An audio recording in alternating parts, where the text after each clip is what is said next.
But the Transcendent One, Ishtabah Shemo, blessed is His name, already informed us that though Israel go astray, a time will come, and it shall be, as it says in Deuteronomy chapter 30,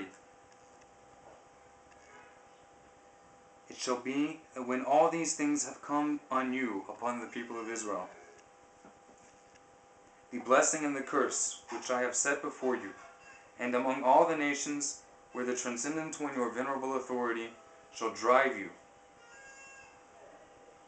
you shall bring back to your heart all these things, and you shall return to the Transcendent One, your venerable authority, and listen to His voice, according to all that I am commanding you, that I, Moses, am commanding you today.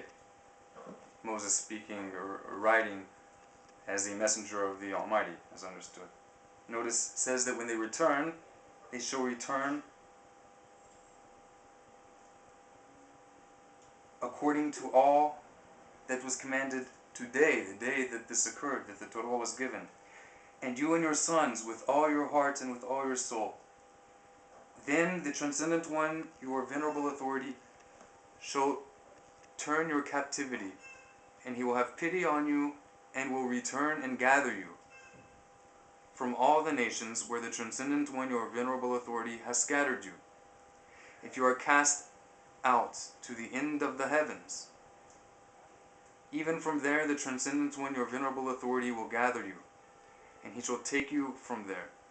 And the Transcendent One, your venerable authority, shall bring you into the land which your fathers have possessed, and you shall inherit it, and He shall do good and multiply you above your fathers.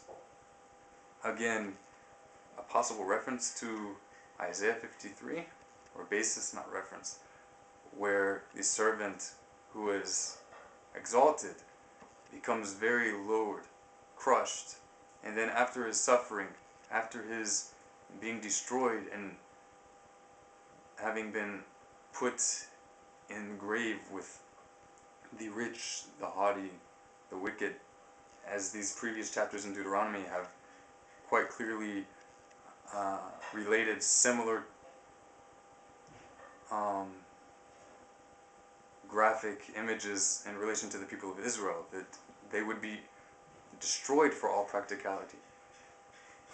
That in the end, though they were already exalted beforehand, before being crushed, though they are practically dead, yet when He returns them, they will be greater than before. As it says here in chapter 30, verse 5, do good, that the Almighty will do good to you and multiply you above that of your fathers. And the Transcendent One, your venerable authority, will circumcise your heart and the heart of your seed, to love the Transcendent One, your venerable authority, with all your heart and with all your soul, and with that you may live. This is elaborated upon further in Ezekiel chapter 36. You can look that up yourselves if you like. And there it explicitly states that this will include keeping the commandments and the judgments. And the Transcendent One, your venerable authority, will put all these curses on your enemies and on those that hate you, who have persecuted you. And you shall return and obey the voice of the Transcendent One, and do all His commandments which I am commanding you today. It does not say here that when they return to the Transcendent One in the future, that they will return to new or different commandments or different religion. To the contrary, it states, according to all that I am commanding you today. The same commandments as in the day that the Transcendent One, blessed is He, gave this same Torah. One more interesting quote from the book of Romans, found in the New Testament, a book so often used to justify torturing and murdering the people of Israel. There it states, in the words of Paul, assumedly, "What then is the superiority of the Jew? And what is the profit of circumcision? A New Testament reference for keepers of Torah. Much in every way.